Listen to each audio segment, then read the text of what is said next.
që të kemi një qeverisje më të mirë, që të kemi një shoqëri më të mirë, që të kemi një drejtësi më të mirë, që të kemi gjithçka më të mirë, do duhet të kemi një politikë më të mirë. Majorancë të mirë dhe opozitë shumë herë më të mirë. Pse?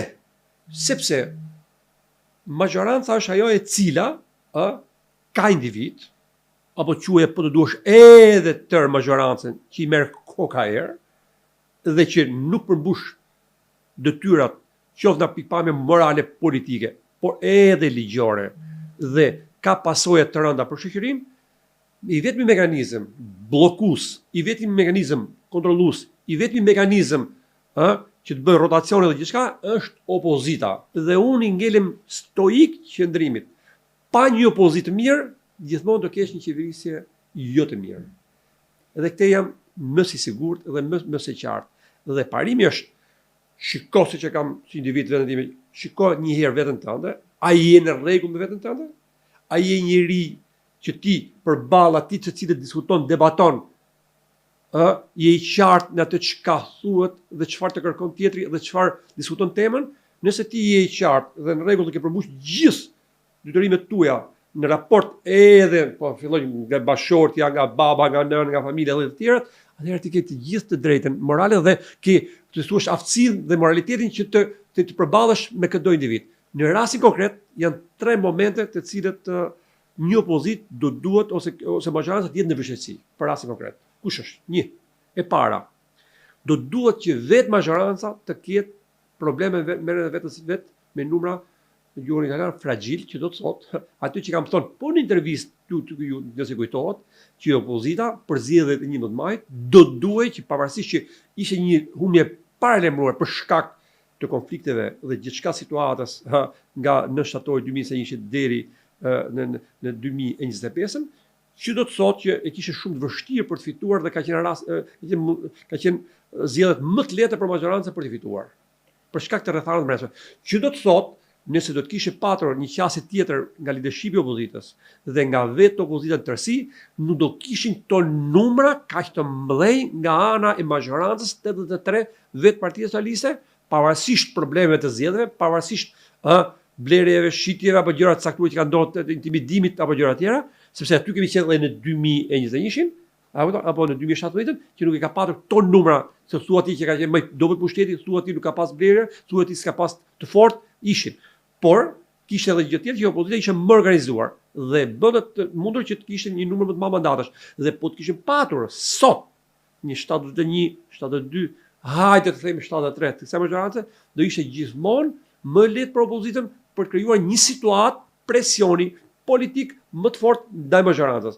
Pra ne nuk e kemi këtë situatë brenda majorancës që të ketë çarje brenda majorancës.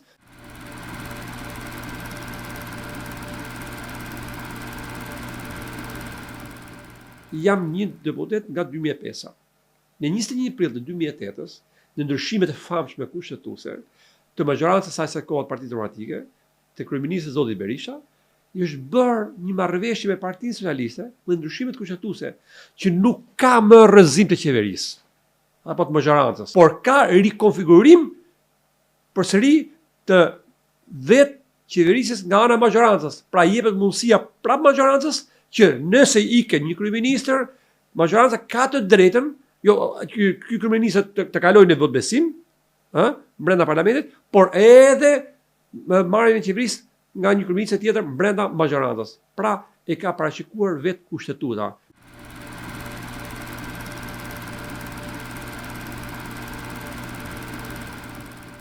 Do duhet kishim kushtet dhe rrethanat shumë të forta që opozita e ka vendosur buz greminës majorancën për shkak të situatës së fortë politike dhe problemet të tjera që ka majoranca, dhe majoranca për të shpëtuar që mos rënë në gremillë të shkërmohet copa, bën një marrëveshje me opozitën për të shpëtuar aq sa të mundet, dhe ky është një rast shumë klasik në të gjithë po themi qeverisjet apo me opozitën që e vënë në cep të murit dhe s'ka ku të shkoj majoranca. Nuk e vën dot, dhe s'po e vën dot, pavarësisht problemeve që ka majoranca. Pra, majoranca sot ka probleme të forta me drejtsinë juridike, po nuk ka probleme të forta me politikën politike.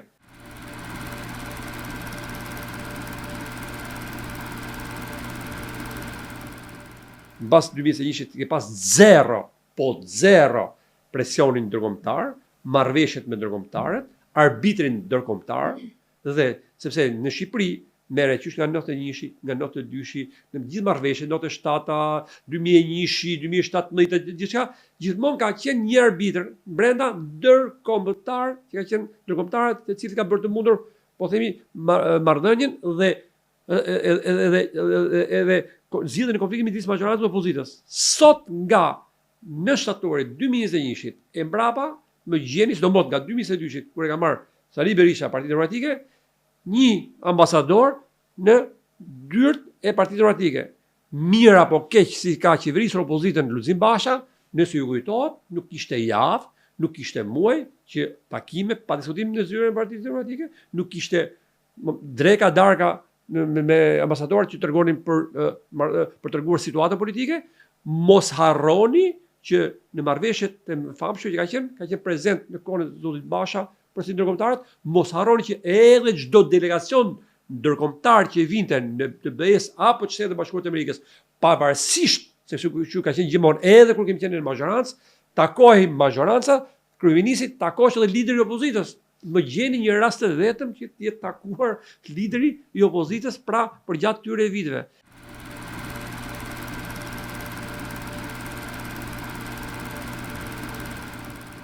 Me kaq probleme të mëdha të cilët ka pasur majoranca, një opozitë normale, pa diskutim, do ta ka çuar drejt limiteve majorancën dhe të një marrëveshje të madhe. Unë nuk shikoj ato të cilët shikojnë ëndra për një qeveri teknike, nëse ndodh diçka që nuk do ta parashikoj dot asnjëri, është tjetër gjë. Por në këto kushte rrethana politike, unë nuk shikoj asnjë gjë. Pra do ta ndaj me këtë.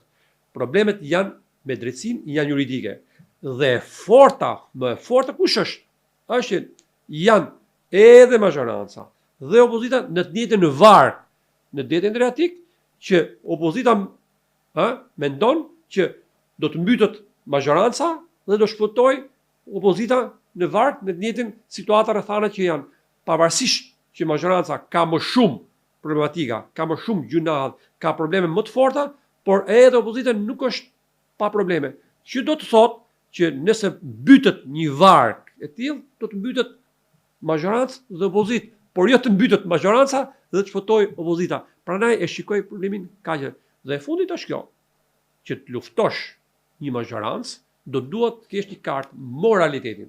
Nuk kanë politikë dhe unë nuk shikoj në vende të tjera, që të kesh një majorancë përballë e cila ka probleme të forta dhe po themi përdor termin figurativ, që është zi, dhe ti je më pak i zi, dhe ti, si me opozit, pastaj do të zëvendësosh të majorancë. Do të kesh dy anën përballë të majorancës të zezë, dhe të anën e kundërt përballë majorancës të jesh nuk po themi e bardhë, po të paktën gri. Gjë që nuk ekziston midis majorancës dhe opozitës. Dhe në fund të ditës, pra, nuk ngjall shpresë, nuk frymëzon dhe nuk kthehesh në alternativë.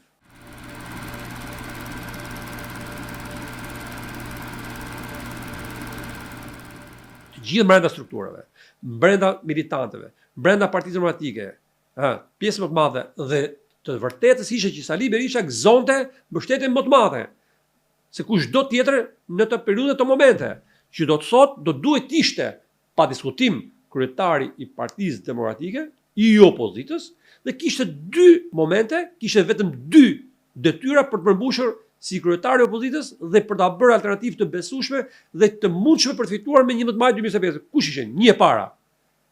Ajo që do të thoshte deklarimi që s'do të ishte kryeministër në 11 maj të 2025, që unë kam artikuluar thash në shtator të 2023-shit, dhe që kemi kërkuar që t'i thoshte të gjithë shqiptarëve përballë që unë jam këtu si kryetari i Partisë Demokratike, si opozitës, për të udhëhequr opozitën, për të rrëzuar majorancën, për të rrëzuar Edi Ramën, dhe kryeministër nuk do të jetë Sali Berisha, por kryeministri do të jetë XY dhe qeveria e hije.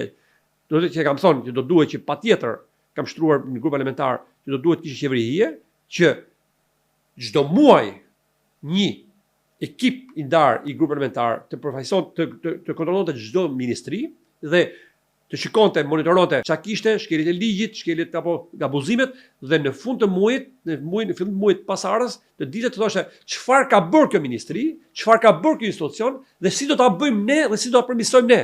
Pra dhe programi dhe gjithçka tjetër, dhe të ishte tamam qeveria në hije kontrolluese dhe që të thoj, po, është ministri filani nga Partia Demokratike.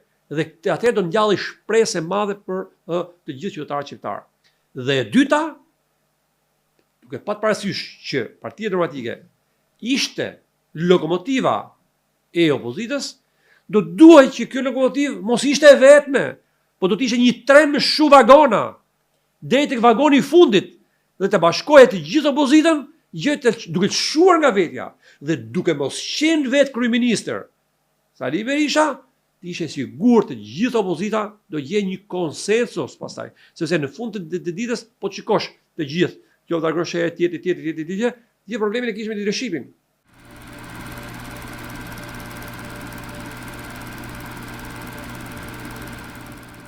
Unë nuk kam shkuar mbrapa Ervin Salianit, por në radhë parë e inkurajoj, i vlerësoj, por e di fundin e gjës. Po e them fatjesisht, ajo parti, vetëm se nuk ka certifikat pronësie nga zyra e kadastrës, por është partia e Sali Berishës. Që do të thotë, e ka të regjistruar në gjykat, por se ka regjistruar në kadastër, dhe nëse nuk do Sali Berisha, atë parti është tia dhe demonstroi që edhe kur ikën 2013, pra ai ka qenë kryetari real i Partisë Demokratike dhe kam thonë dhe kam deklaruar edhe këtu përballë jush. Lulzim Basha ka qenë thjesht një CEO administrator dhe kënaqe pronari që administratori përfitonte në gjë, bëte në gjë për vete dhe bate mirë pronarin. Në momentin që pronarit u desh për ta patur partinë, mbrojtësen e vet, pasmorin e vet, ja mori. Pa diskutim që ja dha, sepse partinë po t'ishte kushdo me Lulzim Basha po të donte, se kam bini 1000% edhe nuk ja merrte dot. Sepse më kujtohet që mas në shtator nuk doli kur i takim, nuk bëri kur takime, nuk bëri asgjë, dhe ne që ishim aty e kemi thënë se duhet me bazën edhe ndërkombëtarët të gjithë e kuptuan që Lulzim Basha ishte në marrëveshje të heshtur, dhe shikojnë i fut në kujnë herë, pam, për ishte rrugës kur flet. Dhe është njeriu më fair me Berishën.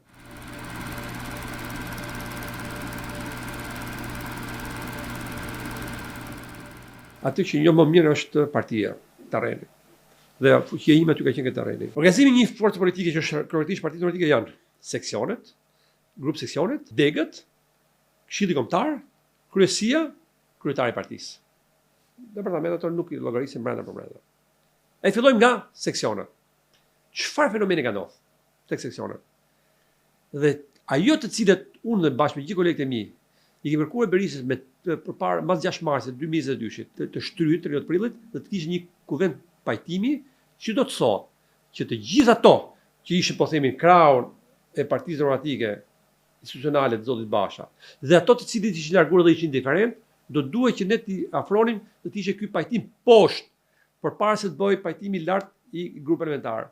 Sot aktualisht në zgjedhjet e 6 marsit, në zgjedhjet 2023-shit dhe në zgjedhjet 2025-s ka patur në seksione vetëm njerëzit e foltores, të besuarit e foltores. Nëse një grup seksioni kishte, po themi një numër antarësie 20 antar të seksionit, edhe kryetarin e seksionit dhe kryesinë e seksionit, tani ai numër u reduktua nga 20 në 10, po themi nuk po i them më shumë, 50%, dhe kryetari ishte po i seksionit njerëz të besuar dhe antarë të tyre, dhe gjithë të tjerë të cilët ishin përballë tyre ke Basha dhe që ishin diferent, u përjashtuan dhe u larguan dhe u denigruan dhe nuk afruan as zgjedhjet 2023-shit, as zgjedhjet 2025-s. Një e para. Keni sigurt për këtë punë? Dhe ky është rezultati. Po ja thotë njëri që e di.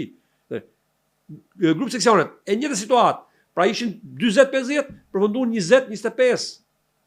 Edhe kryetari pra të gjithë foltorës, edhe kryetarët e degëve dhe kryesia e degët ishin gjithë njerëz të fotore të kryetarët dhe asnjëri tjetër.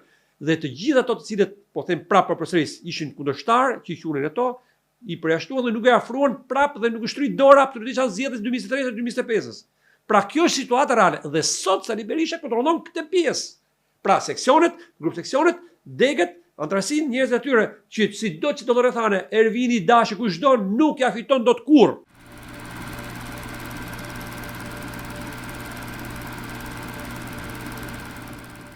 Në takimet e Salianit, me takimet e Berishës, respekt maksimale për babën tim që është në moshën e Sali Berishës, për të dy, dhe kudo dhe më riu, që Ervin Saliani dominon një brez tjetër, mosha 3 më 3, ndërsa tek Sali Berisha dominon pjesa e moshës më të madhe, të gatit moshës mbi moshën e dytë dhe moshës 3. Dhe kjo është e vërteta. Dhe këto janë antarësia dhe këtu mbështetet. Dhe kjo është partia që ka Sali Berisha. Pra, ka një parti pa diskutim, parti demokratike me logo, me siglë, me gjë, me antarësi më pak se 11 maj 2025, që dhe nga ato ka rrjedhje dhe mos besim, pa diskutim, që janë thonë, por e ka dhe nuk e merr dot njëri tjetër.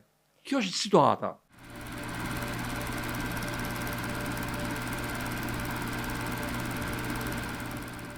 Kurse pjesa tjetër janë demokratë zhgënjur, ato që mushin sallat e Ervin Salianit, ato të cilët janë demokratë me karta, pa diskutim me tesra, që kanë qenë tek Basha, apo që kanë qenë njerëz të cilët votojnë djathtas për Partitë Demokratike, por që nuk e gjen vetëm tek seksionit, tek grup seksionit, tek degët dhe tek leadershipi i Partisë Demokratike, dhe mbushin sallat dhe kjo është ajo. Pra fundi dihet, nuk ja merr dot, por lëvizja e Salianit është pozitive për ato që e ka dhënë edhe lëvizjet dhe nëse Sali Berisha do donte të mirën e Partisë Demokratike, të mirën e demokratëve, edhe Ervin Saliani nuk do ta quajte njëri qitur nga Rama, qitur nga Partia Socialiste, qitur nga majoranca, në një kohë që pavarësisht çfarë defektesh mund të ketë Ervin Saliani, por ka bërë burmë për Partinë Demokratike. Çfarë ngjenë më ta vrasin?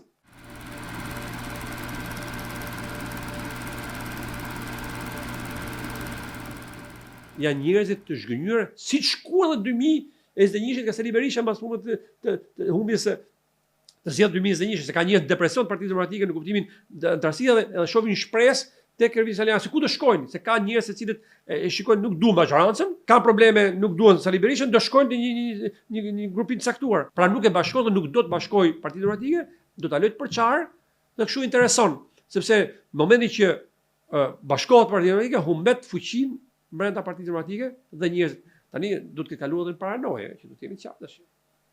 Me situatat, me problematikat që ka. Ai dhe entouragji i tij ka kaluar në paranoje dhe nuk e çai bër.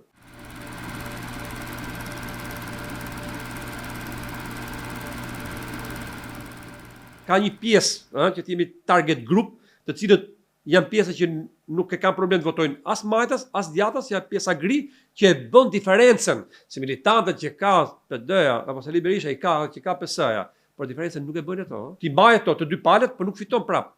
Pa marrë të pjesën gri të cilët nuk janë të angazhuar as në trasi, që themi qartë, as majtas, as djathtas, që nuk janë as me PD-n as me PS-n, por që votojnë, edhe shikojnë pastaj do zgjedhin. Dhe të zgjedhin ka rast që është detyrueshme s'ka ku të vinë. Tani jetojmë në Shqipëri. Merret dash Partinë Socialiste, dash Partinë Demokratike dhe gjithë partitë e tjera, kryetari i partisë, po më gjen një herë, më gjen. Sabri Golla e la Fatmir Mediut vet. Që ka Slen Gjinushi e la Tom Doshit vet. Që të jemi të qartë. Luftet Xheveli e la Grëndukës vet. Me gjen një tek. Sali Berisha që e la Lulzim Bashi se mori prap vet, si do ja marrin? Sepse në fund ditës listat e antarëve të partive o motor janë listat që bën kryetari edhe entouragji sipër. E heq edhe këdo. Poshtë, pra. Ti e ke kartën, se qun, ke qenë thot me Lulbasha dhe nuk qas. Votosh, po pra nuk është kjo. Një herë që e bëri Berisha këtë gjë në 2005 që bashkoi gjithë fraksionet e Partisë Demokratike, u kthye alternativë. Dhe fitoi zgjedhjet 2005. Një herë ke primaret që toleroi dhe që nuk pat realisht një pat probleme që po largoshin njerëzit, po që ato që ishin të djathtë, që kishin kartë i pranuar, dhe ata që ishin me kartë që votuan, i dolin primaret, siç doli ky budallaj që se menoi ai, i fitova primaret dhe si shumë tjerë nga njerëzit e mi, në të cilët ai nuk ja mori menja që do votonin. Njerëzit, demokratat, dhe e ka frikë të gjë, pra nuk të lën.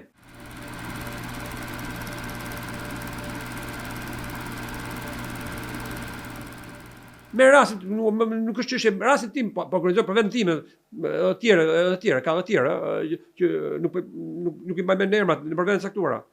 Kush isha unë më? Unë isha kundërshtari dhe i Sali Berishës për gjatë 4 vite në parlament, brenda në partisë, kritikisi i tij e shumë gjëra të tjera. Si fitovën votat? Kryetari i Sali Berishës, partisë, të seksion Demokratët mendojnë thjesht kush është Luli, kush është Dashi. I takon Luli të jetë aty pa diskutim, sepse ka hall të fitojë, të mundi majorancën, të mundi Partia Socialiste të kthehet pushtet, sepse është pa buk, pa rrok, pa ushqim, po Berisha me gjithë tjerët këtu bëjnë opozitën, po e bëjnë kushte komode, marrin rrogat, kanë privilegjet, bëjnë biznes, i rregull. Kurse ato s'kan buk të hanë. Dhe ky është problemi. Pra nuk ja lënë ato të vërtetës antarit, po e kontrollojnë procesin dhe në rastin konkret ka mbaruar ajo punë. I fiton Sali Berisha, mbaroi më të pritet kur ke zgjedhjet. Që ti bëj. Ka mbaruar kryer. Pra kështu shikoj. Por un kam një shpresë. Shpresa është vetëm ajo që Berisha me entourazhin e tij, për shkak të problemeve që kanë me drejtsinë, me ligjin, do të detyrohen deri në fund që pavarësisht kohës, do të pastrohet situata në opozitë. Dhe unë kam thënë një shprehje nëse të kujtohet po të ju që kam thënë. Partia Demokratike dhe Opozita është dënuar si një i dënuar ka gjykata me 10 vite burg pa drejt lërimi para koha me kusht. 2019-2029. Që do të thotë, Partia Demokratike nëse do të vazhdoj me këtë qasje dhe 2029 është apo s'është Rama, është apo s'është Dashi, është apo s'është Luli, apo s'është kush do njëri tjetër, nuk bëhet dot. Shumica nuk e fiton zgjedhjen. Për shkak të këtyre problematike që thonë. Pra rreth parë duhet pastrosh veten, ti je shikulluar vet, ta shohësh veten pasqyrë dhe ti je antipodi i kundërshtarit tënd dhe ti je pjesa e bardhë përballë kundërshtarit tënd dhe që të mblidhen njerëzit, të frymëzosh njerëzit, kthehesh alternativë. Dhe fundi është ky, që Partia Demokratike pa bërë rikompozim, riformatim, riorganizim nga leadershipi deri poshtë, pa përjashtuar asnjë, por gjithsesi cili në vendin që i takon, pa nxjerr njerëzit më të mirë tek rrugica, tek lagja, tek fshati, tek qyteti, tek seksioni, tek grupi seksioni, tek dega, tek këshilli kombëtar, tek kryesia dhe tek leadershipi, kjo parti se nuk e kanë problemi njerëzit me Partinë Demokratike, si emër, si logo, si është shumë e bukur, shumë e mirë shkreta. Problemi e ka me leadershipin e saj. Dhe pikë.